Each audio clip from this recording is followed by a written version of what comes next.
and welcome to Warner Brothers VIP Tours.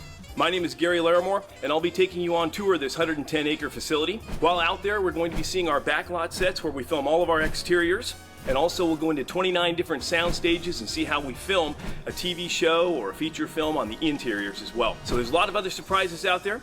Let's get started. Jack, Harry, Sam, and Albert, they are Polish immigrants and they came out here. Sam was working as a projector operator and he thought it would be a very good idea to get into that business. So he talked his brothers into going to their father and selling the family horse and also his pocket watch to get a projector and a copy of The Great Train Robbery. They toured that on the East Coast with a lot of success. They bought the book rights to My 4 Years in Germany. And with the success of that, they bought the very first studio that we had out here. It's on Sunset and Gower, and today it's currently the KTLA building. There, we filmed The Jazz Singer with Al Jolson, and that's credited as being the very first talkie picture. And with the proceeds from that, we bought this lot from a company called First National Pictures in 1928. One of the first things that we did out here was create this set here. This is New York Street. We created this set in the late 1920s. And it has played all parts of the world for all of our TV shows and feature films. Just up ahead here, this facade is Dr. Ross's apartment. That was George Clooney's character in ER. And all of these, believe it or not, are made out of fiberglass. Every one of those bricks out there are fiberglass, and this set isn't deep enough to do any filming on the inside. That's why we call them facades. We also have 3 practical sets out here. This is one of them. We use those for interiors, but not always. Sirens and helicopters and airplanes will all get mixed into a dialogue, and we don't want that out here. This particular set is called Hennessy Street. It was named for a production designer by the name of Dale Hennessy, and he came out here for Annie in 1981 with Carol Burnett. This building right here is the orphanage in that particular Annie. We also filmed Dick Tracy out here with Warren Beatty and Madonna. Rent filmed out here. The Mask with Jim Carrey. There's a scene, if you remember, where he's being chased by his landlord with a gun and he falls down into the street and lifts up his own head and says, "Look, Mom, roadkill." That happened right where we're parked right now. This particular facade here, this was used in The Road to Perdition with Tom Hanks and Paul Newman. This was O'Neill's bar. There's a big firefight at the end, and Tom Hanks is firing from this area down here, and Paul Newman and his henchmen walk out of this building, and that's where that pivotal firefight takes place, is right here in the middle of the street. The same practical set was also used as a cafe in Something's Gotta Give with Jack Nicholson and Diane Keaton. You might remember that she feels that they're exclusive and Jack is out with another woman and they have an argument, and then Jack crosses right over the street here and feels like he's gonna have one of his famous heart attacks. All of those scenes filmed right out here. Also the jetpack chase scenes in Minority Report filmed out here. And this practical set here, you guys can see, is used for Harry's Law with Kathy Bates. We also used it as the hair salon in Don't Mess with a Zohan with Adam Sandler. All right, just listen to all the titles that filmed out here. Batman and Robin, Batman Returns, and Batman Forever all turned this into Gotham City. Harlem Nights filmed out here with Eddie Murphy. The end of the car crash scene in Lethal Weapon 2 filmed out here on this street. Pee-wee's Big Adventure. We also filmed AI, Artificial Intelligence. So many, many things, including Spider-Man with Kirsten Dunst and Tobey Maguire, all filmed out here on this street throughout the years. Going back in history, we also had Edward G. Robinson out here and James Cagney in many of their gangster films out here, which were credited as saving the industry during the Great Depression. So an awful lot of film out here on the street. Friends did a famous scene out here as well, too. Monica and Rachel are hiding in this alleyway here. It's the episode where they go to find Marcel, the little monkey that Ross used to own, and he's in a movie with Jean-Claude Van Damme. Monica and Rachel are in this alley, and they're debating which one of them is going to ask him out. Finally, Monica talks Rachel into going over and asking Jean-Claude Van Damme out for her. So she walks up and says, "Hey, my friend thinks you're cute." And John responds with, "Well, tell your friend I think her friend is cute." That's my best Jean-Claude Van Damme. Right over here on these stairs is where we filmed an episode of Sex and the City. Carrie is seen sitting here smoking a cigarette when a deal with her and Matthew McConaughey goes badly, and one of our security officers walks up and says, "Hey, you can't smoke out here in Los Angeles." And she says, "No, look around, this is New York." You guys may have noticed a lot of the sets that we have out here look a lot like the East Coast and New York. The reason for that is that we have the West Coast out here, and we need to get the East Coast represented out here, and we can do that very easily with these sets. So the biggest change that we made out here at Warner Brothers Studios was right here on New York Street. The Last Samurai with Tom Cruise, we came out here and turned all of this into 1876 Tokyo, Japan. We buried all of the sidewalks and streets in dirt, and we changed all of this into 1876 Tokyo. And right here in the middle of the street where we're at now, this is where Mel Gibson talked Danny Glover into taking off his clothes and clucking like a chicken in Lethal Weapon 4. The set behind me here was created for ER. It's supposed to look like Chicago, and it does. I've had a lot of friends from Chicago on board saying, yeah, that's exactly what the L train looks like. This set was designed as County General Hospital. The black doors there, that was the entrance into County General's emergency room. And those brown doors were removed, and that created the ambulance bay and, of course, where the doctors would play basketball out there. I've seen it used as a bombed-out city in Jonah Hex, and anytime we need Chicago, we will use that. All right, folks, this is our Brownstone Street. We have used this as East St. Louis in National Lampoon's Vacation with Chevy Chase. Whenever they're driving through St. Louis and Chevy Chase says, yeah, this is the part of the nation we need to see. And then a gunshot goes off and he says, roll them up. That was right here on Brownstone. We also used this as Bradley Whitford's character, Josh Lyman's apartment in the West Wing. And Candice Bergen was out here in Murphy Brown. Audrey Hepburn lived out here as well in Wait Until Dark. And in Looney Tunes Back in Action, the Stephen J. Ross Theater doubled as a Warner Brothers boardroom, and this is where Daffy Duck was fired. All right, so this is our Midwest town. This little town will play any town USA out here depending on how we dress it. Right out here in this plaza, this is where the 76 Trombones number marched around in the Music Man. And right over there, we built up a median in the middle of the street. And in 1960, we filmed Cool Hand Luke with Paul Newman. And that's where he's cutting the heads off of those parking meters, which gets him thrown in jail in the first place. Right over here, this church was used in Norbit. And it's been here so long, this was where the Waltons went to church. It was used in 1960 for the original Ocean's 11. The Rat Pack hid a coffin full of money in there, which eventually gets cremated. Over here on our right, this is the Seaver residence from Growing Pains. And it was also used as Mrs. Deagle's house. She was the antagonist, if you remember, in Gremlins. And at one point, the Gremlins hotwire her chairlift and shoot her up the stairs and right out the window. That's where all that took place right there. And over here to our left, this house, like many other of our houses out here, has two fronts to it. This side over here was Sookie's residence in Gilmore Girls, and on the other side of it was Lorelei's. And in the Dukes of Hazzard, this was Boss Hogg's house on this side, and the other side was Uncle Jesse's, so they kind of lived together even though they didn't like each other. And the other side of this house was James Dean's house in East of Eden. That's where he lived with his father. This house right here was Mayor Shin's house in The Music Man.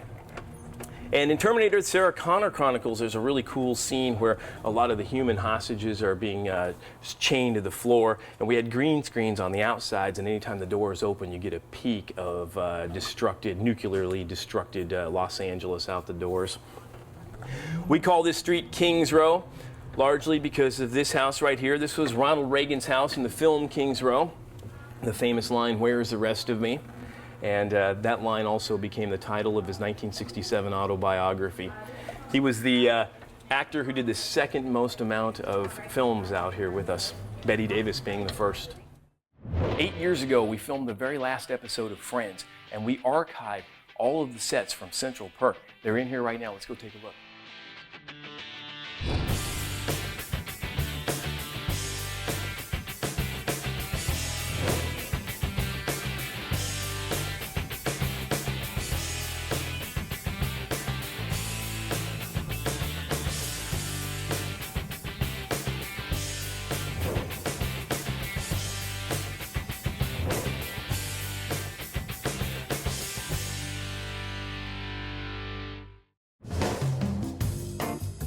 So we're here on the set of a popular sitcom, and we've been given permission to use this set to talk in detail about how we film a sitcom. The sets that you guys see behind me here, these are what we call the practical sets, or the standing sets.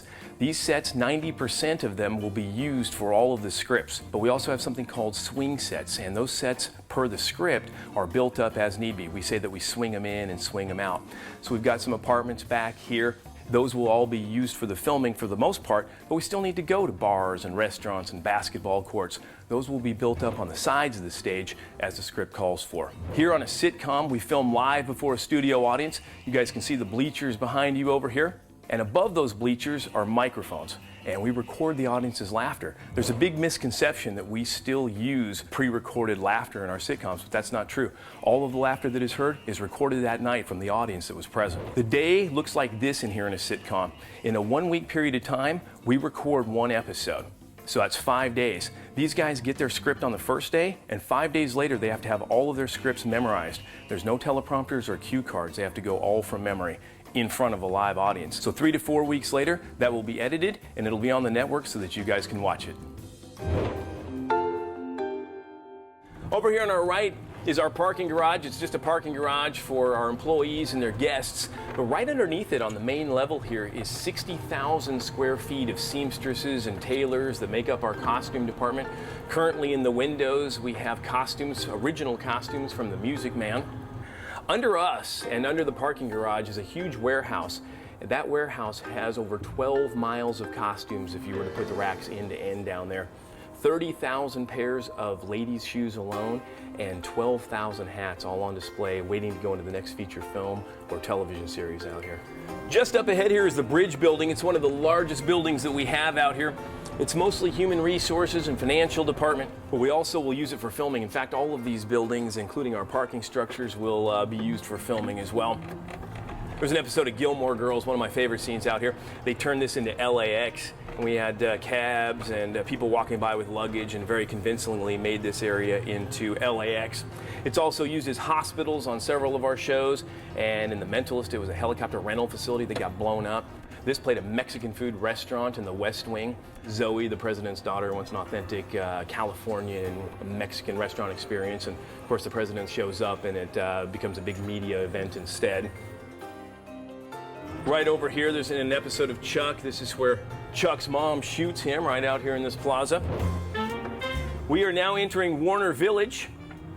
It was created in 2004, but prior to this, this was the site of our old Western town. Shows like Cheyenne, Sugarfoot, Colt 45, Maverick, High Chaparral, and even Bonanza did some filming out here on Laramie Street. But with Westerns not being filmed much anymore, this property was sitting out here and we tried to decide what we wanted to do with it. We asked a lot of the producers what they wanted to see out here, and the answer, almost unanimously, was an upscale New England neighborhood. So we created this, Warner Village. It's been used as a neighborhood in the George Lopez show, and Charlie Harper has to run up this in an episode of 2.5 Men. He's running in a pink jogging suit after losing a bet with his mom. And Wolowitz takes Sheldon on a bumpy scooter ride up this street in another episode of The Big Bang Theory. Inside of each one of these, though, are production offices. They look like an office on the inside. We can't do any filming of a home on these, so we'll do exteriors out here and go into sound stages or other practical sets to do the interior rooms. All right, folks, this is our jungle set. It's the last remaining jungle set in Hollywood. So a lot of independents and other studios will rent this. But I've seen this as a post office in the Poconos for Cold Case and a restaurant in wine country for The Mentalist. This set was built in 1956 for Santiago with Alan Ladd. Since then, we've added a lot of extras to it. Right now, we have some Spanish moss hanging in the trees to make it look like Louisiana. And wrapped around these trees are real vines, and in a lot of cases artificial to give it a dense look. In the 1980s, we filmed China Beach with Dana Delaney, and that's when we brought the bamboo out. Most of the trees out here are not indigenous to California, so we almost have to take care of each one individually out here. This was the campfire scenes in Private Benjamin with Goldie Hawn. And if you'll turn your attention over here to the right, you'll see our lagoon. Looks as though it's draining right now. It holds 260,000 gallons of water, and it can be filled in approximately 8 hours and drained in about 8 hours. When it's drained or when it's filled, we have an intricate set of coils underneath, and we can bring the water up to bathwater temperature so these actors can be comfortable in here. If we're going to be filming a scene, in a lot of cases a one-page in a feature film or a television series out here will take us 2 to 3 hours to get. So if an actor has to be in there, even though it's maybe only 30 seconds in a film, they may be out here for several hours to get it. So they'll be very uncomfortable if we're not able to heat the water. There's a famous episode of ER where George Clooney's character, Dr. Ross, splashes across the water, and there's a irrigation ditch on the other side, and there's a little boy trapped in it. That was an Emmy Award-winning episode when George Clooney saved the boy from the irrigation ditch. This is where the pier was built up in Fantasy Island. Remember when the seaplane would come around the cove? This is the cove. And all the guests would disembark from the plane, and Ricardo Montalban and Tattoo would talk about the guests' fantasies. That all happened right out here. We will put a tint in this water. We can make it how it looks right now, kind of a green, swampy look to it. And we'll tint it blue to make it the Pacific Ocean. We did that in 6 days and 7 nights with Harrison Ford and Anne Heche. They came out here for a lot of pickup shots as well. Over here to our left is French Street, and this was all Paris and Casablanca. In that 1-minute flashback, you can see people unloading crates, fruits and vegetable stuff out here. But right here, this was Pierre's Cafe. That's where Rick and Elsa are sitting when they find out that the soldiers are going to be invading Paris. All right, so we're going to leave the back lot right now and hit the front lot. Out here we have 29 different sound stages. They are all filled right now with TV shows and feature films. As we continue down, soundstage 20 is our Harry's Law soundstage, but we did interiors for National Lampoon's Vacation with Chevy Chase in there. A very popular movie out was Hangover, and we did all the interiors for Hangover right here on soundstage 15. Anytime you saw the boys in Las Vegas, they had in that Las Vegas hotel room where the Tiger was in the hotel room, and Zach Galifianakis is punched out by Mike Tyson, and little Carlos is in the closet. That was all right here on soundstage 15. Currently, soundstage 15 is our Conan O'Brien soundstage. Any of the shows you've seen from TBS recorded right here on this lot on soundstage 15. Soundstage 16, J. Edgar recently filmed in here. We also filmed the new Muppet movie in here.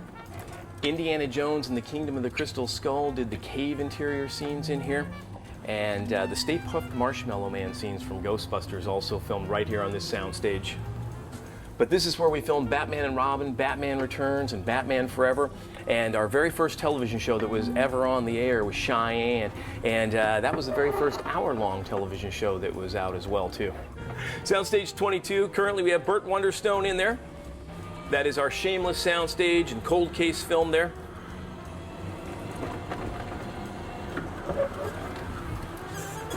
We're very proud of soundstage 23. This soundstage is only about 3 years old. Only 2 shows have filmed in there, Harry's Law and Miami Medical used that for filming.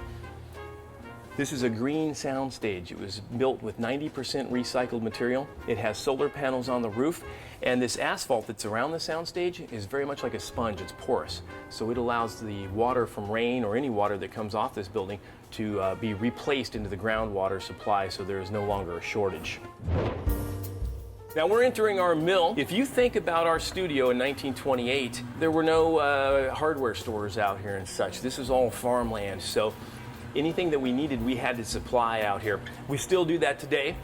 Over here on our right is our metal shop. Anything created out of steel, aluminum, or tin is fabricated right over here. And over here to our left, this is our staff department. Staff is industrial grade hemp and plaster of Paris, and you guys can see all of the molds hanging around there.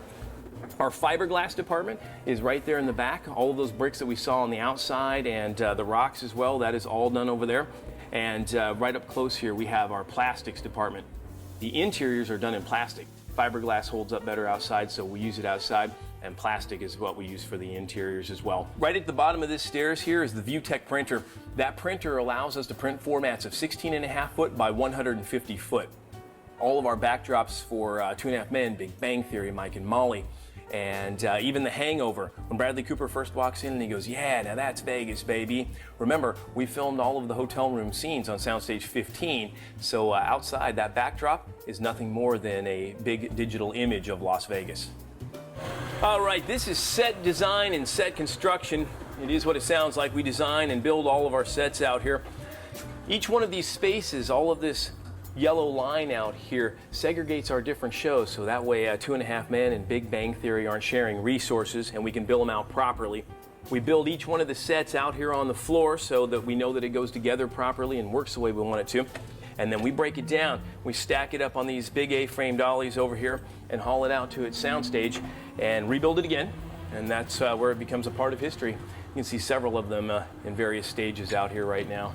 Our mill is also very environmentally friendly. We've got a bank of solar panels up here, and most of the energy produced there in the mill comes from solar power. We've also got a gas station out here, a car wash, a daycare provider, a gym, a fire department, and 3 Starbucks out here on the property. There's also 6 different restaurants. This is a great shot of the WB water tower. That water tower didn't always sit there. It used to be over by our fire department. And in 1933, we had the Long Beach earthquake and really messed up the legs on that. So we moved it out here instead. And this is our transportation division. These guys are in charge of fixing and maintaining our huge fleet of vehicles. But they have something special right over here for you guys. We've got Batmobiles and the Harry Potter car, the Gran Torino from Gran Torino, and many other picture cars from feature films right here in our Transportation Museum. Let's go in and have a look.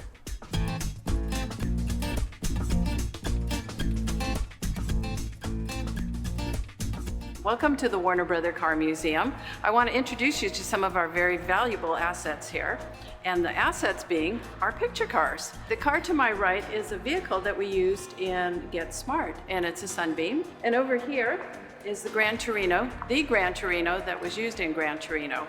And it is the only one that we had for the feature film. We only used one, and Clint Eastwood was gracious enough to loan it to our barn over here. And this car is very, very unique and special to Warner Brothers. This is the General Lee that we used in the Dukes of Hazzard. And the pedigree of this car is very important. It's the only one that we have remaining from the TV series. It was used in the feature film as well. So it's got quite a provenance. It's in great condition.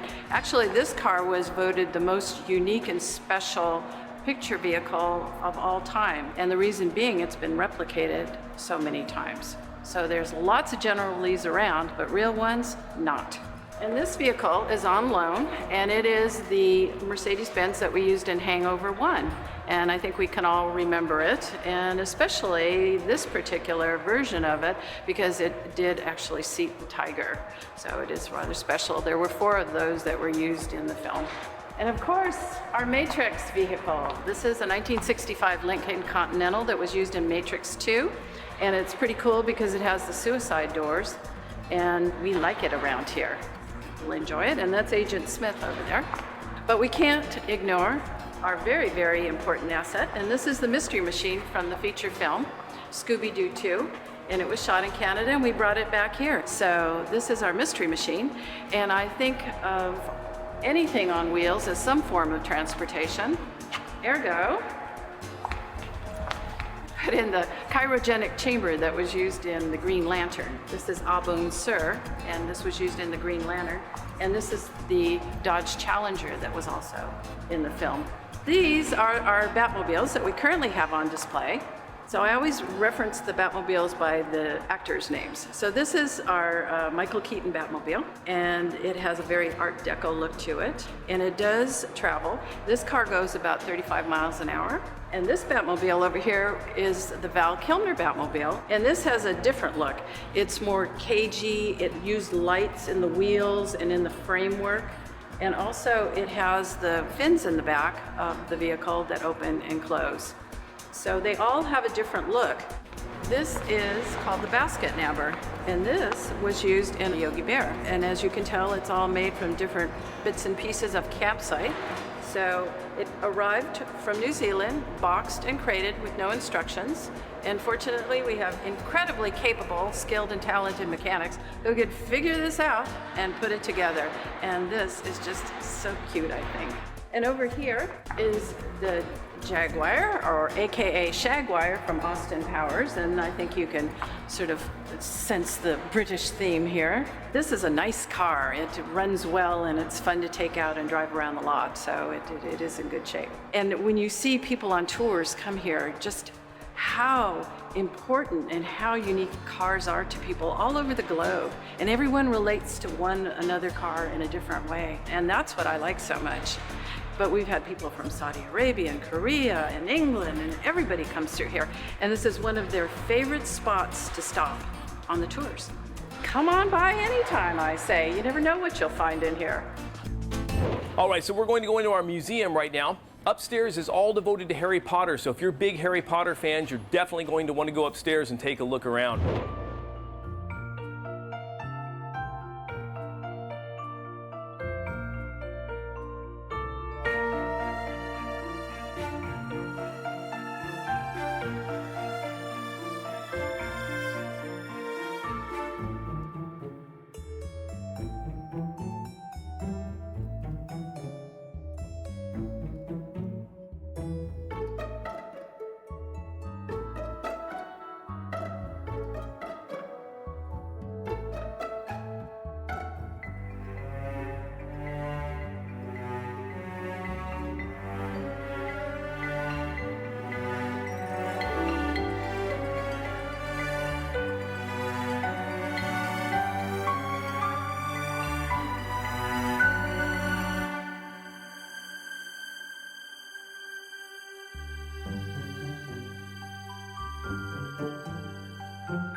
Thank you for joining me for 90 years of Warner Brothers history. I look forward to taking you on tour in person someday. Things are always changing out here, and you never know what will happen on tour or who you will see. I look forward to seeing you then.